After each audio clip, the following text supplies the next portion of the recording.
I said get that welfare kid out of my boardroom. Tech billionaire Richard Whitmore's voice exploded through Technova Industries as he towered over 11-year-old Darius Coleman. The boy clutched his mechanical sketches while his mother, Evelyn, frantically gathered cleaning supplies from her overturned cart. "Sir, he's just—" Evelyn started. "Just what? Teaching him to be a thief like his daddy probably was?" Whitmore's eyes blazed as he spotted the child's precise drawings. "What's this garbage?" "The safe sounds broken," Darius whispered, pointing toward the bulletproof chamber where a mysterious vault had stumped MIT engineers for 3 months. Whitmore's laughter turned savage.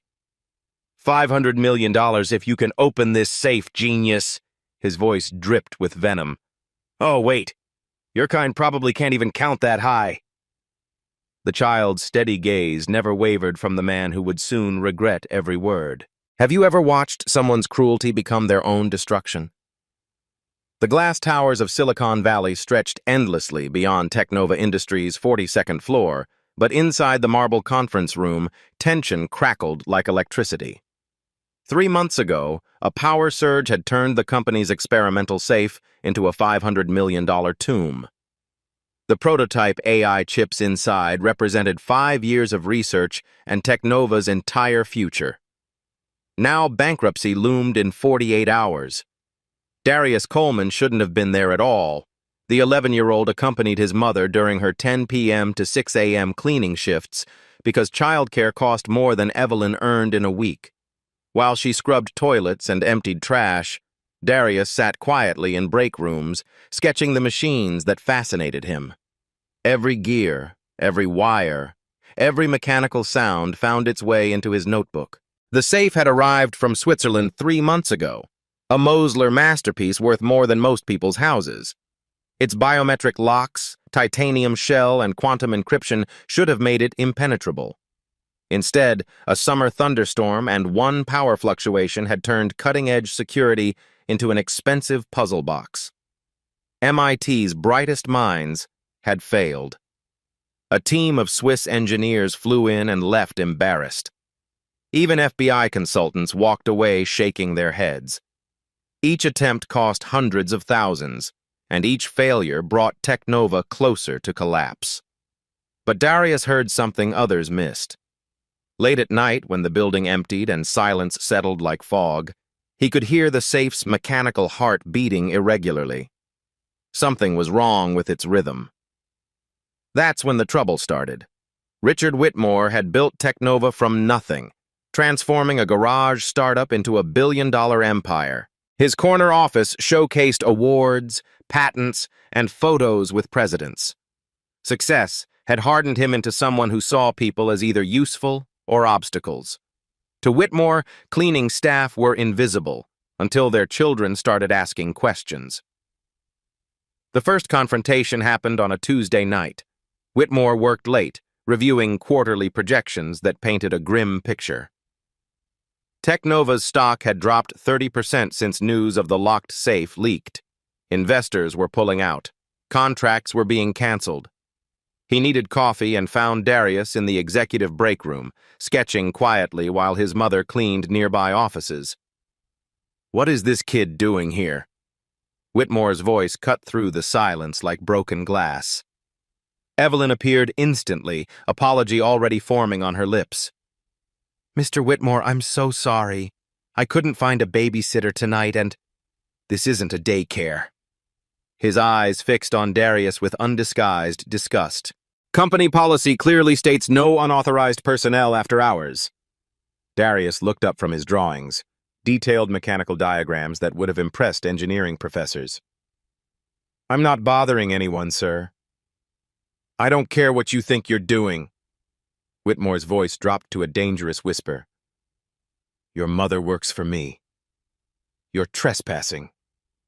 From that night forward, Darius spent his mother's shifts locked in the security office, watching guards play cards while Evelyn worked alone. But walls couldn't stop him from hearing. Through air vents and thin doors, the safe's irregular heartbeat called to him. 2 weeks later, the second humiliation began.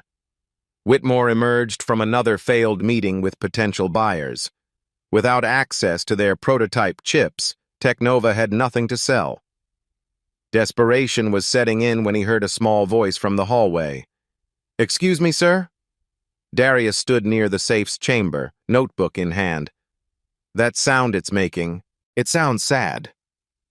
Whitmore stopped dead. 3 security guards, 2 executives, and a janitor all turned to stare at the boy who had somehow escaped the security office. "Oh, this is perfect."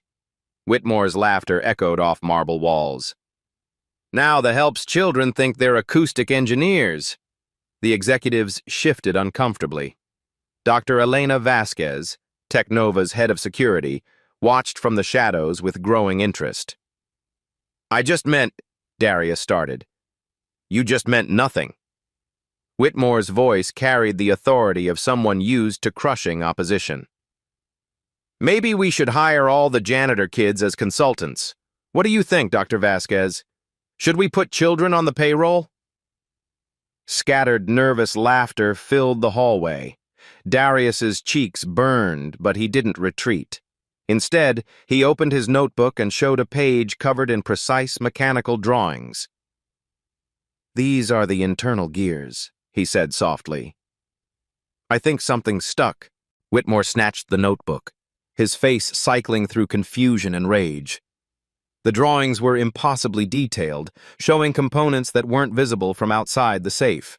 Measurements, ratios, even stress points were marked with mathematical precision. "Where did you get these?" Whitmore's knuckles whitened as he gripped the notebook. "I drew them." Darius's voice remained steady despite the hostile stares surrounding him. "I can hear how the pieces move." "You can hear—" Whitmore's voice broke off in disbelief. Then his expression hardened into something cruel. "Look at this. Ghetto kid thinks he's an engineer." He held the notebook high, displaying Darius's work like evidence in a trial. "This is what happens when people don't know their place." With deliberate malice, Whitmore tore the first page, then another. Months of careful observation and precise documentation fluttered to the floor like wounded birds. "Stay in your lane, boy." Each word dripped with venom. "Your mother cleans toilets. You shut up and stay invisible." Darius watched his work destroyed but didn't cry. He'd memorized every line, every calculation. The notebook was just paper. The knowledge lived in his mind. Dr. Vasquez stepped forward, her voice cutting through the toxic atmosphere. "Richard, that was unnecessary." "Was it?" Whitmore's eyes blazed with self-righteous fury. "We're bleeding money while some welfare kid plays engineer. I won't tolerate distractions." But late that night, when Whitmore thought no one was watching, Dr. Vasquez collected the torn pages from the trash. What she saw in those fragments would change everything. The third escalation came during a company-wide meeting about Technova's uncertain future. Employees packed the main auditorium while their CEO explained the company's dire situation. Without access to their prototype chips, massive layoffs were inevitable. "We've exhausted every option," Whitmore announced to 300 worried faces. "The safe remains impenetrable." That's when Darius made his biggest mistake. He'd been sitting in the back with his mother, invisible among the crowd, when Whitmore's words sparked recognition.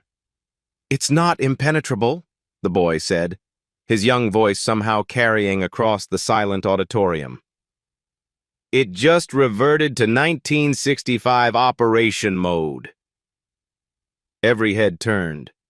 300 pairs of eyes focused on an 11-year-old boy who had just contradicted their billionaire CEO in public. The silence stretched like a held breath before Whitmore's laughter shattered it. "Did everyone hear that?" His voice boomed through speakers that carried his words to every corner of the room. "Our child genius has solved what MIT couldn't." More laughter rippled through the crowd, nervous, uncertain, but growing louder as Whitmore's mockery gave them permission to join. "Please enlighten us," Whitmore continued, his tone dripping with theatrical sarcasm. "How exactly does a safe revert to anything?" Darius stood slowly, his mother's hand trying to pull him back down. When power surges hit old Mosler safes with modern upgrades, they default to original mechanical operation. The digital overlay masks the sounds, but underneath, a child is embarrassing himself. Whitmore's voice cut through the explanation like a sword. And embarrassing his mother, who clearly hasn't taught him when to speak and when to stay silent. The words hit Evelyn like physical blows. Around her, co-workers avoided eye contact while their livelihoods hung in the balance. "I apologize for my son," she whispered, her voice barely audible. "You should." Whitmore's gaze fixed on Darius with laser intensity. "But apologies don't solve our problem, do they? Your boy's fantasies certainly won't." The meeting continued, but Darius had learned a terrible lesson about speaking truth to power. The fourth and final escalation came 3 days later, when desperation drove Whitmore to his breaking point. Security footage had captured Darius studying the safe during his mother's shifts.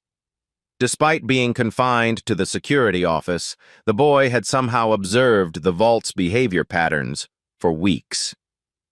His new notebook, hidden from Whitmore's previous rage, contained even more detailed analysis. Dr. Vasquez had been watching too. The fragments of Darius's original drawings had revealed an understanding of mechanical engineering that defied explanation. She'd quietly researched the boy's family and discovered something remarkable. Samuel Coleman, Darius's grandfather, had been Detroit's most respected locksmith before his death.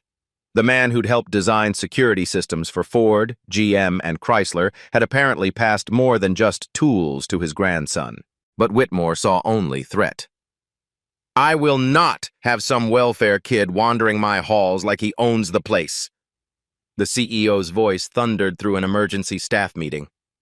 "This ends tonight." Evelyn stood before the executive table like a defendant awaiting verdict. Behind her, Darius waited in the hallway, his fate being decided by men in expensive suits.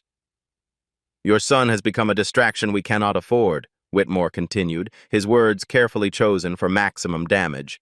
"Employees are starting to listen to a child instead of their leadership." "He's just curious about machines," Evelyn pleaded. "It's how his grandfather raised him." "His grandfather is dead, and unless you control your son, you'll both be unemployed." Whitmore leaned forward, his threat carrying the weight of absolute power. "Find another job or find another babysitter. I won't see that boy in my building again." The ultimatum hung in the air like poison gas. Evelyn's choices had narrowed to impossible: abandon her son or lose the income that kept them housed and fed. That's when fate intervened in the form of Technova's final board meeting. Investors had demanded explanations. Stock prices were cratering. The media was calling Technova's situation the most expensive lockout in corporate history. Bankruptcy papers sat ready for signature. Whitmore faced his directors like a general planning a last stand. Charts showed their dwindling resources. Every day the safe remained locked, costing another $100,000 in interest payments and lost opportunities. "We need a miracle," board member Harrison Walsh said quietly. "Or we need to accept defeat." That's when Whitmore spotted Darius's notebook lying on Dr. Vasquez's chair. The security chief had been studying the boy's latest observations. Rage exploded through the CEO's careful composure as he recognized the precise mechanical diagrams. "Are you serious?" Whitmore's voice cracked with fury. "That ghetto kid is still playing engineer while we're facing bankruptcy?" He snatched the notebook, his hands shaking with rage and desperation. Page after page revealed insights that had eluded expensive consultants. The boy had identified patterns, frequencies, and mechanical behaviors that suggested solutions. In that moment, Richard Whitmore's sanity snapped. "You know what?" He held the notebook high like a weapon. $500 million if this little ghetto genius can open our safe. Hell, I'll give his mama $1 million just for the entertainment value." The words exploded from his mouth before rational thought could stop them. Exhaustion, desperation, and racial hatred had finally converged into a challenge that would destroy everything he'd built. Dr. Vasquez spoke carefully. "Richard, if the boy actually understands the mechanism, then I'll personally hand him $500 million. Whitmore's laughter had an edge of hysteria. "Better yet, I'll make him CEO. How's that for your diversity initiatives?" The executives exchanged worried glances. Their leader was clearly unraveling, but no one dared challenge him directly. In the hallway outside, Darius pressed his small hand against the safe's cold surface and listened to its mechanical heartbeat.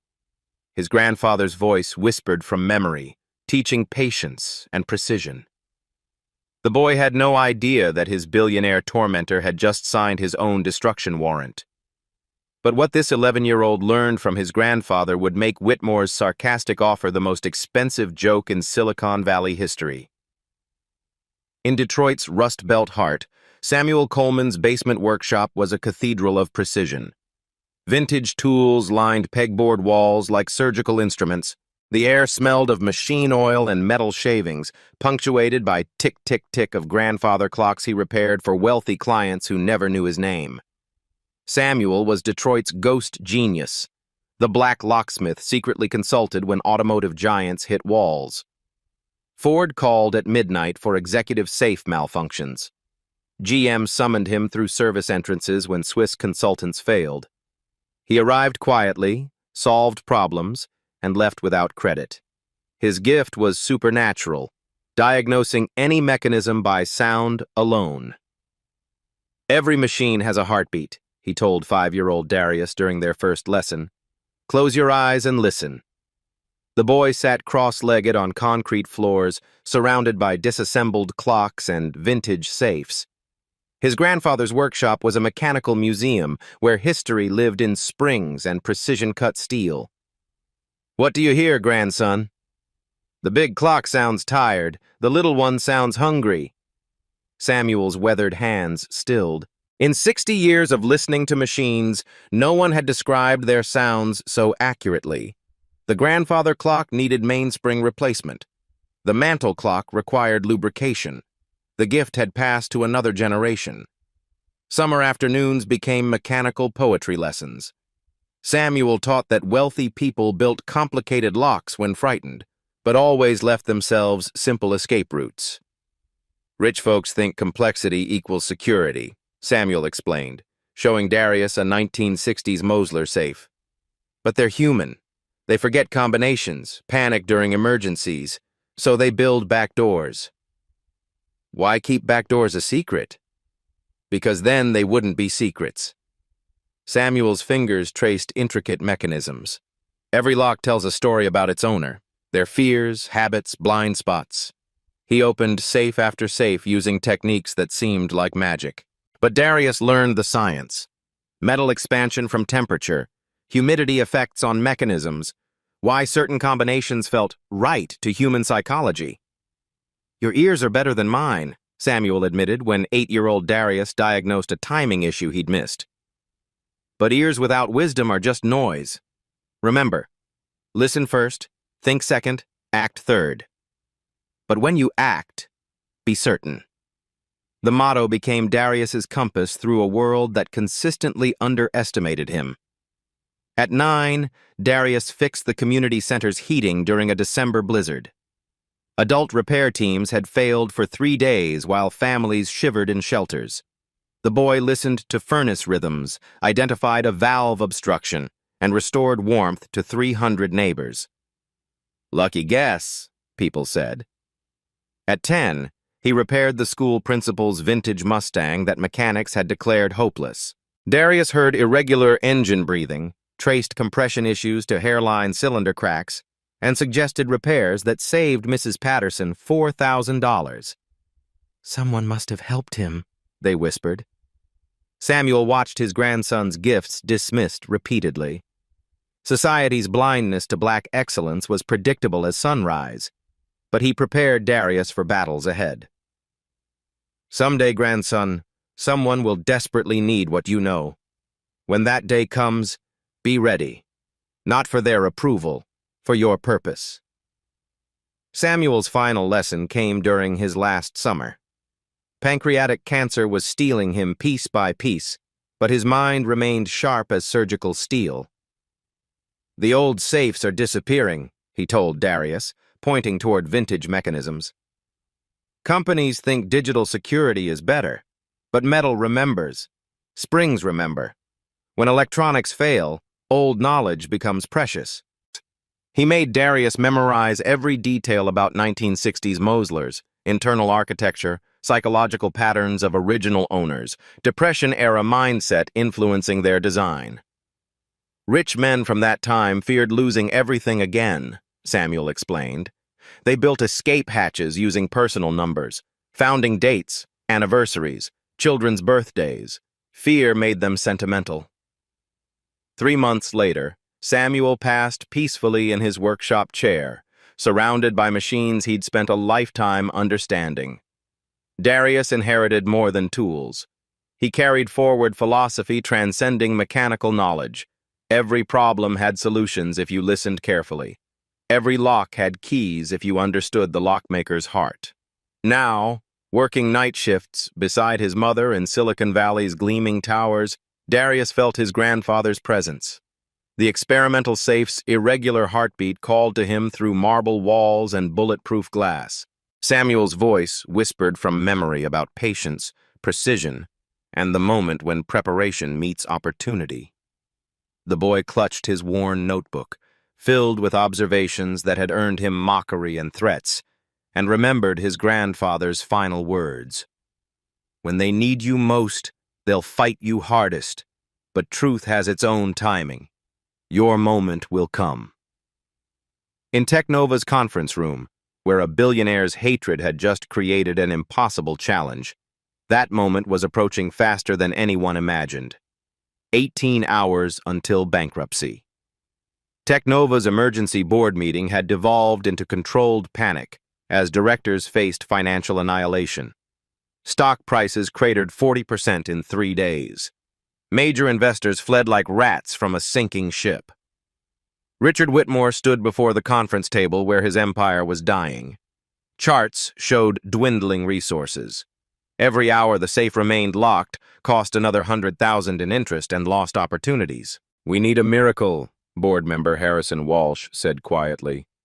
That's when Whitmore's rage-fueled challenge echoed through the room like a death sentence. $500 million if this little ghetto genius can open our safe." The words hung like poison gas while executives exchanged worried glances. Their CEO was clearly unraveling, but no one dared challenge him. Dr. Elena Vasquez cleared her throat carefully. "Richard, if the boy actually understands the mechanism, then I'll personally hand him $500 million. Better yet, I'll make him CEO." Vasquez had spent 3 days studying fragments of Darius's notebook. The boy's mechanical understanding defied explanation. His grandfather's reputation in Detroit's industrial circles was legendary. "What if we made this official?" she suggested. "Official how?" "Company-wide announcement. Full transparency. If he fails, we document exhausting every option. If he succeeds, he won't succeed, but fine. Let's give Technova one last circus before the funeral." Within an hour, every employee received emergency notification. The company's final safe attempt would be live-streamed to investors, media, and public. Technova's last card was an 11-year-old boy. The auditorium filled quickly. 300 worried employees packed seats while cameras positioned for coverage.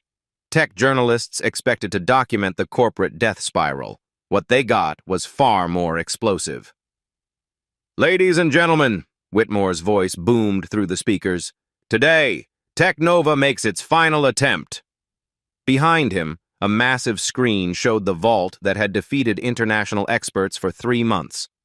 "I'm offering $500,000 to anyone who can open this safe." He paused, eyes scanning until they found Darius beside his mother in the back. "But wait," Our resident child prodigy thinks he knows better than MIT engineers. Every head turned toward the small black boy. Darius felt hundreds of stares but kept his expression steady. "So here's my offer," Whitmore continued, smile predatorily. $500 million if the kid can open what our best minds couldn't." Gasps rippled through the auditorium. Online viewers, live stream had attracted 50,000, exploded in comments ranging from disbelief to outrage. Of course, when he fails, both he and his mother will be permanently banned from Technova. We can't have distractions during our final days. Evelyn Coleman gripped her son's shoulder protectively. The ultimatum was clear. Failure cost them everything. Dr. Vasquez stood from the front row.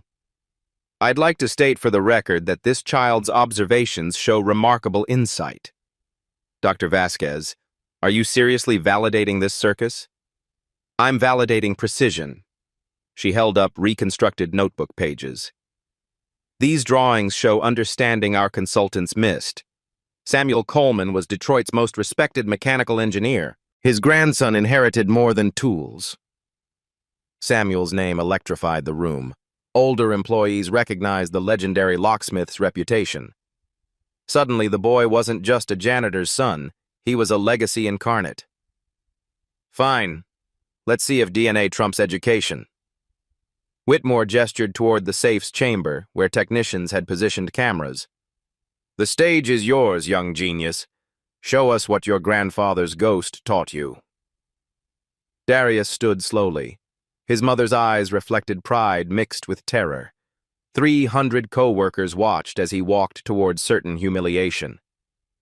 "Wait," Vasquez called out. "For the record, what do you hear when you listen to the safe?" Darius paused, his young voice carrying clearly. "It sounds like a grandfather clock wound too tight. The mainspring fights against a secondary mechanism that shouldn't be engaged." Technical precision from an 11-year-old silenced the room. Even Whitmore's smirk faltered. "The power surge created feedback between digital systems and the original 1965 mechanical core," Darius continued.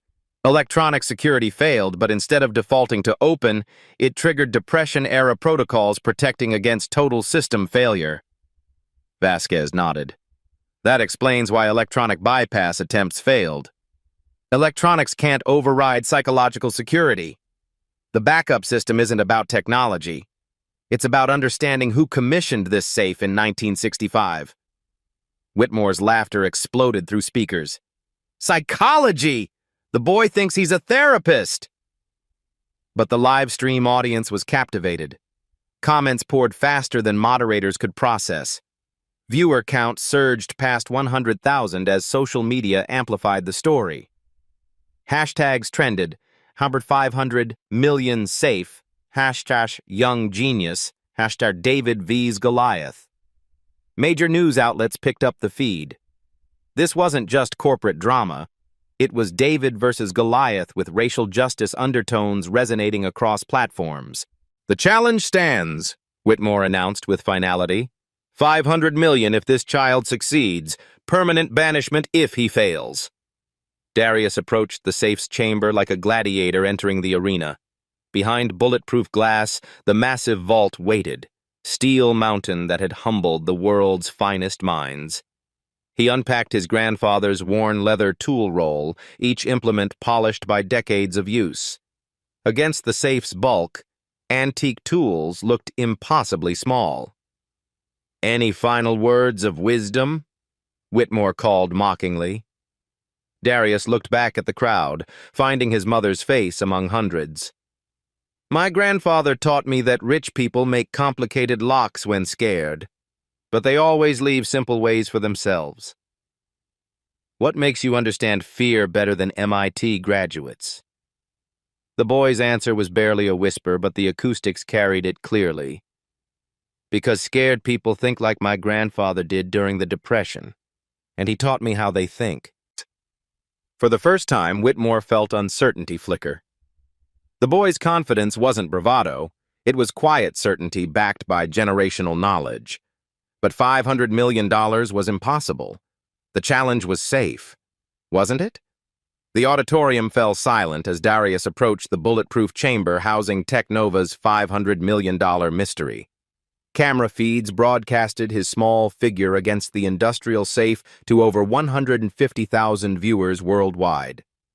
Comments flooded social media platforms faster than moderators could process. Behind the glass, the vault loomed like a metallic monolith, 6 feet tall, 4 feet wide, weighing nearly 3 tons. Swiss engineering merged with American craftsmanship in a security masterpiece that had defeated the world's most sophisticated minds. But Darius saw something else entirely. He pressed his small ear against the cold bulletproof barrier, closing his eyes as his grandfather had taught him. The auditorium's air conditioning hummed. Fluorescent lights buzzed overhead. Somewhere in the distance, elevator cables whispered through building shafts. But beneath it all, the safe sang its mechanical secrets to anyone willing to listen. First revelation: the auditory miracle.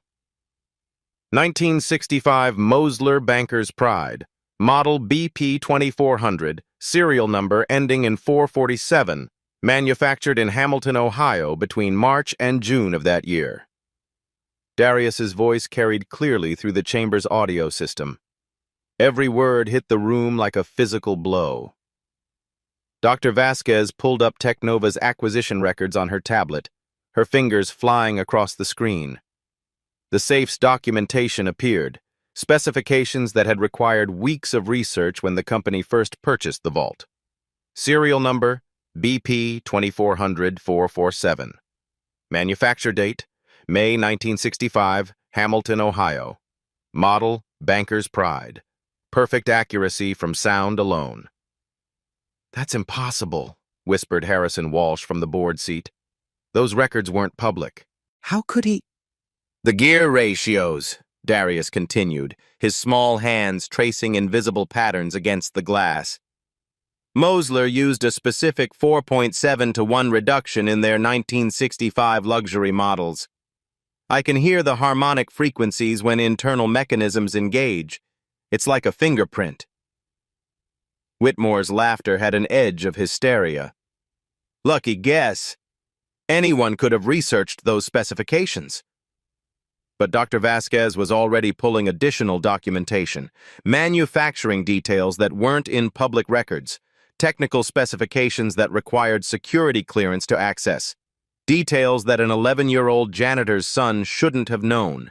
Everything Darius said was checked out. "The original owner was someone who survived the 1929 crash," the boy added, his ear still pressed against the barrier. "I can hear it in the backup mechanism's design philosophy. This isn't just about keeping people out. It's about keeping wealth safe during total system collapse." The livestream audience exploded. Viewer count surged past 200,000 as major news networks began broadcasting the feed. #GeniusChild and #500MillionSafe dominated trending topics across social platforms. In the auditorium, 300 employees sat in stunned silence as an 11-year-old demonstrated knowledge that had eluded international experts. Mosler's 1965 luxury line incorporated Depression-era psychological security, Darius explained, his young voice carrying technical precision that chilled the room. Rich clients who'd lived through financial collapse wanted more than electronic locks. They wanted mechanical certainty that would function even if the entire electrical grid failed. Dr. Vasquez nodded slowly, her professional respect growing with each revelation. That would explain why our electronic bypass attempts triggered additional security protocols instead of opening the vault. "The safe doesn't trust electronics," Darius said simply. "It was designed by people who'd watched their fortunes disappear overnight when systems they trusted failed them." Whitmore's confidence began cracking like ice under pressure. The boy's explanations weren't guesswork. They demonstrated understanding of historical psychology, mechanical engineering, and acoustic analysis that defied explanation. Second revelation: historical pattern recognition. Darius stepped back from the glass, his expression thoughtful. "The power surge 3 months ago didn't break anything. It triggered a fail-safe that returned the safe to 1965 operational mode. "Explain," Dr. Vasquez said, her voice tight with professional curiosity. Modern digital overlays were added to update the safe's security, but the original mechanical heart remained intact. When electrical systems detected anomalous power fluctuations, they assumed the building was under attack. The boy's hands moved as he spoke, illustrating concepts that Harvard engineering professors would struggle to explain clearly. During the 1960s, wealthy individuals feared both government seizure and social upheaval. They programmed their safes to lock down completely if external systems suggested crisis conditions. The power surge convinced the safe that society was collapsing. Murmurs rippled through the auditorium.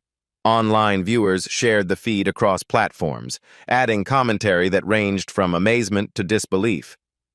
"So while our consultants focused on modern electronics," Vasquez said slowly, "the safe had actually reverted to Depression-era operation protocols." Exactly. It's not malfunctioning. It's protecting itself exactly as designed. The original owner programmed psychological fail-safes based on trauma from 1929. They built this safe to survive another Great Depression. Whitmore's face had gone pale beneath his artificial tan. That's speculation. You can't possibly know the original owner's psychological state." "I can hear it in the mechanism's response patterns," Darius replied calmly. "Fear leaves mechanical fingerprints. Cautious people wind springs tighter.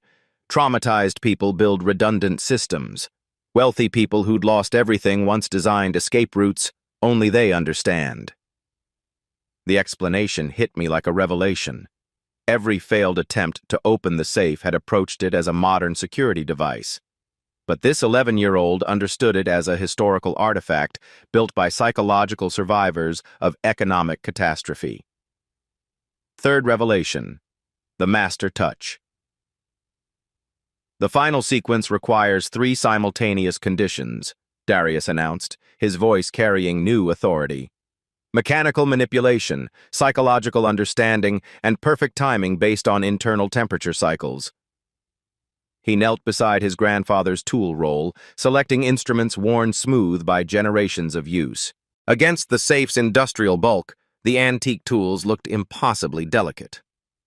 Modern consultants applied force and technology, but this safe responds to finesse and patience. The original owner was someone who understood that true security comes from subtlety, not strength. "What kind of timing?" Dr. Vasquez asked, now completely invested in the boy's methodology. "Metal expands and contracts with temperature variations. The safe's internal mechanisms operate on tolerances measured in thousandths of inches. At specific temperature points, clearances align to allow proper sequential operation." Darius checked a small thermometer from his grandfather's kit, an instrument that looked older than the building they stood in. "We're approaching optimal thermal conditions now. In approximately 6 minutes, internal metal expansion will reach the precise point where the 1965 backup sequence can engage." The specificity was staggering. No consultant had considered temperature-based timing.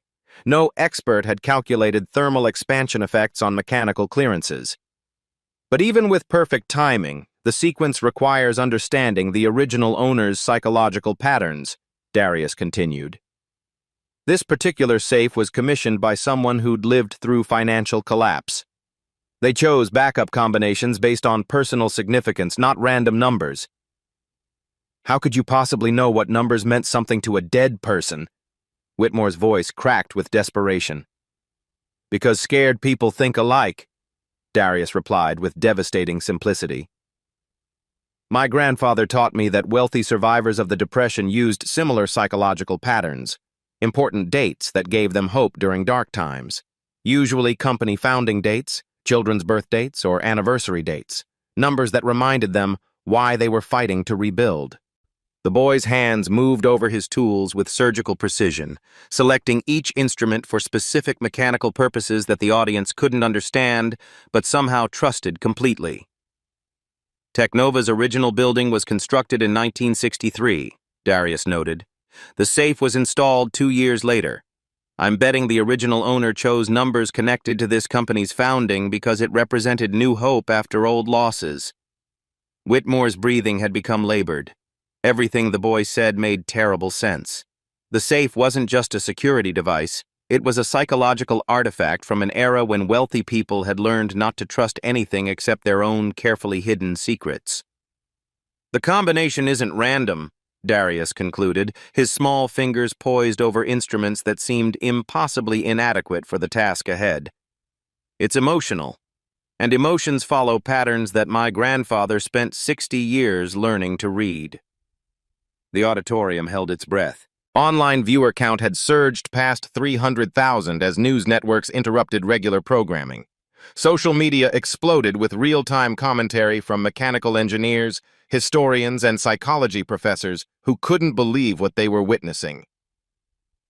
"Temperature approaching optimal range," Darius announced quietly. "The safe is ready to remember 1965. For the first time since issuing his challenge, Richard Whitmore understood that he might have made the most expensive mistake in corporate history. The boy's confidence wasn't childish bravado.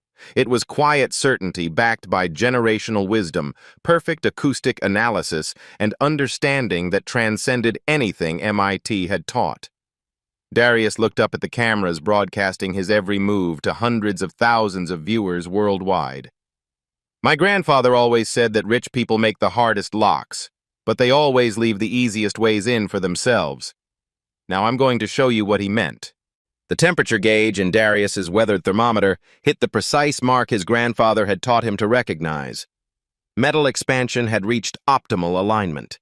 Internal mechanisms that had remained frozen for 3 months were ready to dance again.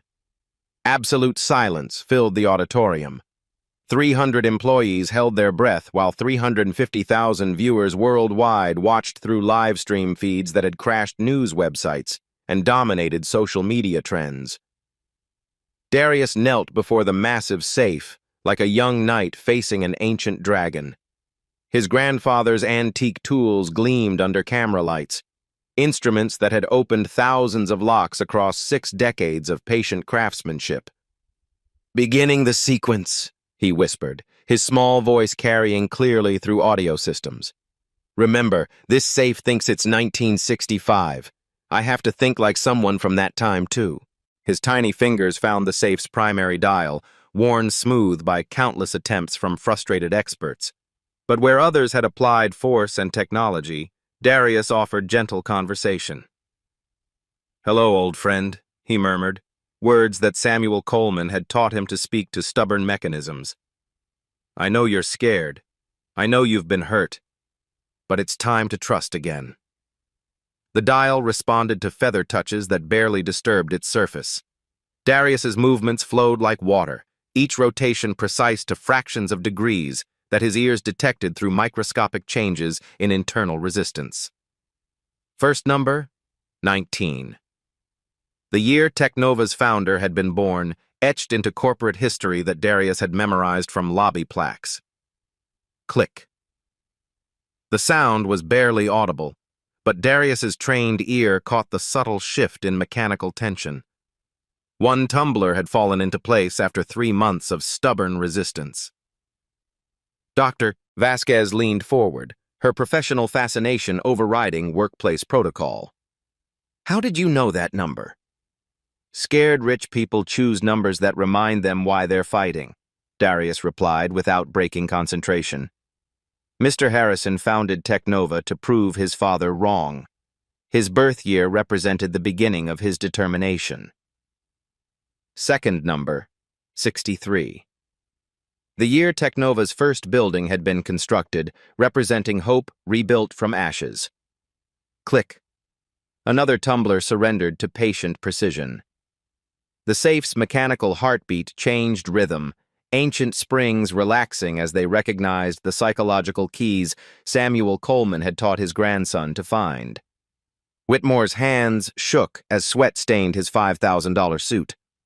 The boy's explanations made terrible sense. The safe's original owner had indeed programmed backup sequences using emotionally significant numbers that reminded him why wealth was worth protecting. "This can't be happening," Whitmore whispered, but his voice carried clearly through the auditorium's perfect acoustics. "It's happening because you made it happen," Darius said softly, his concentration never wavering from the delicate work before him. "You thought my grandfather's wisdom was worthless, but wisdom doesn't care what you think." Third number, 65, the year the safe itself had been commissioned, representing the moment when trauma transformed into security. Click.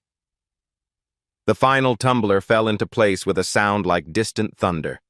Internal mechanisms that had remained frozen for 93 days began moving again, responding to commands from an 11-year-old boy who understood their psychological DNA. "Now comes the hard part," Darius breathed, his small hands selecting his grandfather's most delicate tool, a timing instrument designed for watchmaker precision. The mechanical sequence requires perfect rhythm. Too fast and the failsafe engages. Too slow and the system resets. It has to flow like music that only the safe can hear. His fingers began the final dance Samuel Coleman had taught him during those precious summer afternoons in Detroit's basement workshop. Touch light as butterfly wings. Timing precise as heartbeats. Patience is infinite as love. The safe responded to whispered mechanical poetry that transcended textbook knowledge. Springs sang. Gears harmonized. Ancient security protocols recognized the gentle authority of someone who understood their deepest fears. Evelyn Coleman pressed her hands to her mouth, tears streaming down her face as she watched her son perform miracles with tools older than she was. Around her, 300 co-workers had forgotten to breathe. Online viewers erupted in comments that crashed servers and spawned hashtags trending across 6 continents. News anchors interrupted regular programming. Financial markets suspended trading on Technova stock pending extraordinary developments.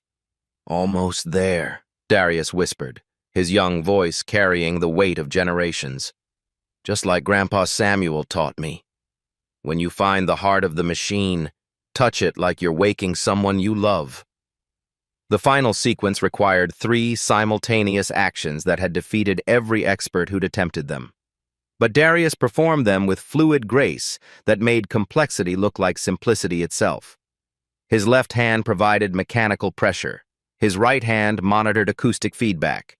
His heart provided the patience that only comes from understanding machines as living beings with their own fears and hopes. 3 perfect clicks in rhythm with a child's heartbeat. Brief pause as ancient systems recognized legitimate access.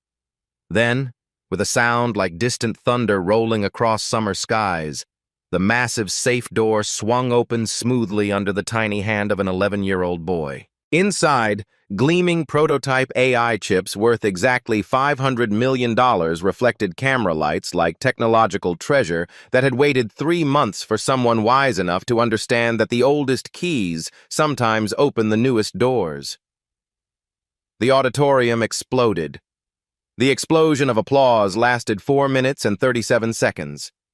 Camera feeds captured tears streaming down faces of hardened executives who'd witnessed the impossible.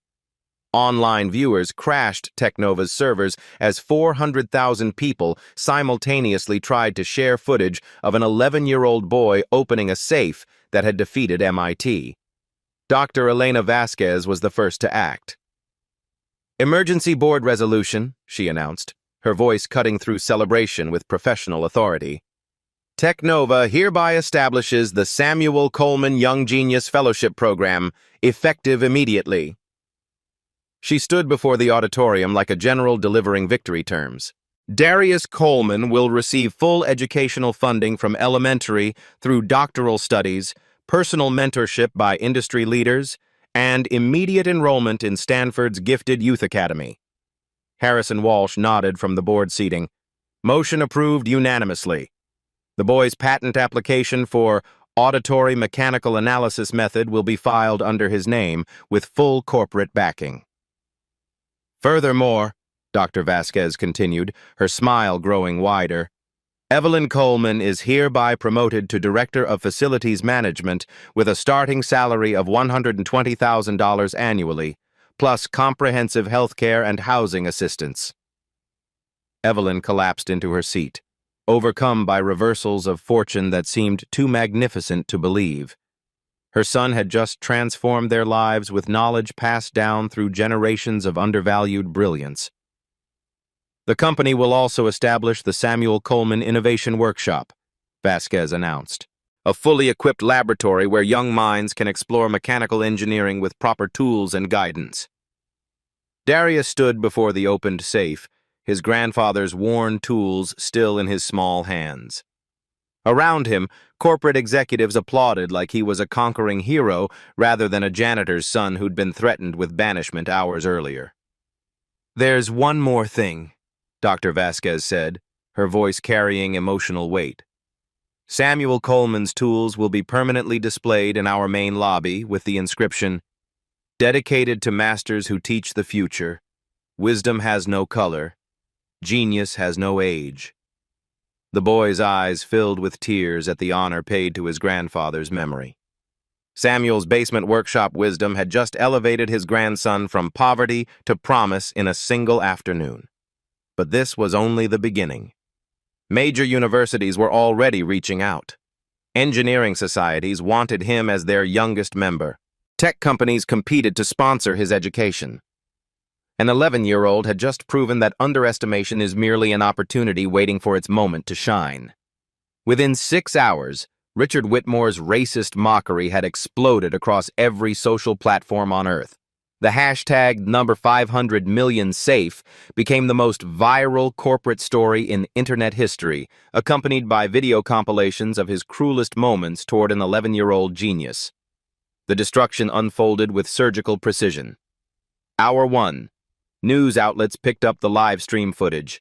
CNN, BBC, and Fox News interrupted regular programming to broadcast Darius's triumph alongside Whitmore's venomous quotes. "You people probably can't even count that high," played on infinite repeat across cable networks. Hour 6. Technova's stock price began cratering as investors fled a company led by someone who'd publicly humiliated a child genius. Trading volume exploded as institutional investors dumped shares worth billions. Hour 12. Corporate partners issued statements distancing themselves from Whitmore's unacceptable behavior. Microsoft, Google, and Apple canceled pending contracts worth hundreds of millions, citing fundamental misalignment with our values. Hour 18. The emergency board meeting convened with one item on the agenda: damage control. Harrison Walsh read prepared statements from major shareholders demanding immediate action. "Richard," Walsh said, his voice carrying finality, "the board has lost confidence in your leadership. Your behavior toward that child has created irreparable damage to our corporate reputation." Whitmore sat alone at the conference table where he'd once wielded absolute power. Around him, directors who'd feared his authority now delivered unanimous verdict. "This is an overreaction," Whitmore protested, but his voice carried no conviction. "Market volatility will settle. The media cycle will move on." "The media cycle has made you the face of corporate racism," board member Sarah Carter replied coldly. "Our largest investors are questioning whether Technova can survive association with your leadership." Hour 24. The vote was unanimous. Richard Whitmore was terminated as CEO effective immediately, with minimal severance and forfeiture of stock options worth $15 million. Dr. Elena Vasquez was named interim CEO to a standing ovation from employees who'd witnessed Whitmore's cruelty for years. Hour 36. Social media justice accelerated beyond corporate walls. Had Whitmore outtrended globally as millions shared their own stories of workplace racism. The billionaire's personal Twitter account was suspended after death threats overwhelmed platform moderators. Forbes removed Whitmore from their wealth rankings. LinkedIn deactivated his profile. Country clubs revoked his memberships. The social infrastructure of wealth crumbled under viral outrage. Hour 48. Legal consequences materialized as civil rights organizations filed discrimination lawsuits. The NAACP announced a formal investigation into Technova's workplace culture under Whitmore's leadership. But the most devastating blow came from an unexpected source: his own recorded words.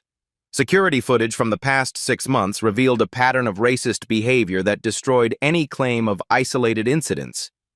Every cruel comment, every dismissive gesture, every moment of calculated humiliation was preserved in high definition.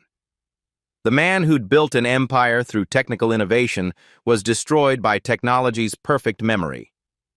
The ultimate irony. Whitmore's $500 million if you can open this safe challenge became the most expensive joke in corporate history.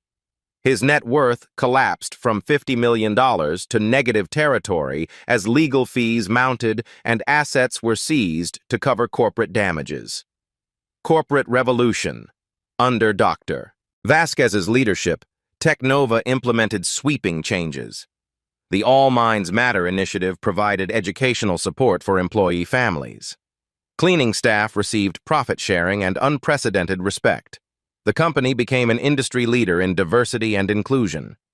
Evelyn Coleman's promotion inspired other service workers to speak up about their own brilliant children. Samuel Coleman's workshop techniques were incorporated into engineering curricula at major universities. Perfect justice. Whitmore had created his own destruction through filmed cruelty broadcast to millions. No revenge was necessary. His own words and actions had provided complete accountability. The man who'd dismissed an 11-year-old genius as worthless learned that wisdom has its own timing, and karma keeps perfect books. Sometimes the smallest voices carry the biggest consequences. Sometimes the cruelest jokes become the most expensive lessons. And sometimes a dead grandfather's teachings become a living boy's triumph over institutional hatred. 1 year later, 12-year-old Darius Coleman leads Technova's Hidden Genius initiative, discovering brilliant minds in unexpected places. Under Dr. Vasquez's inclusive leadership, the company's stock reached all-time highs while revolutionizing how Silicon Valley values human potential. Samuel Coleman's basement workshop was reconstructed as Technova's Heritage Innovation Lab, where vintage tools guide cutting-edge discoveries. The inscription reads, "Where wisdom meets tomorrow, honoring those who teach the future." Richard Whitmore's former corner office became Darius's study space, where a boy once dismissed as worthless now designs technology that serves underrepresented communities. The irony isn't lost on anyone. Sometimes the biggest fortunes aren't measured in dollars, but in wisdom passed through generations of underestimated brilliance. If you were Whitmore, would you have recognized Darius's genius or let prejudice blind you to talent? Sharp-eyed viewers will notice at minute 423 that Darius already knew the safe's internal structure, proving genius was there all along. Subscribe if you believe that underestimation is just an opportunity waiting for its perfect moment to shine. Share this story with someone who needs to remember their worth isn't defined by others' limitations.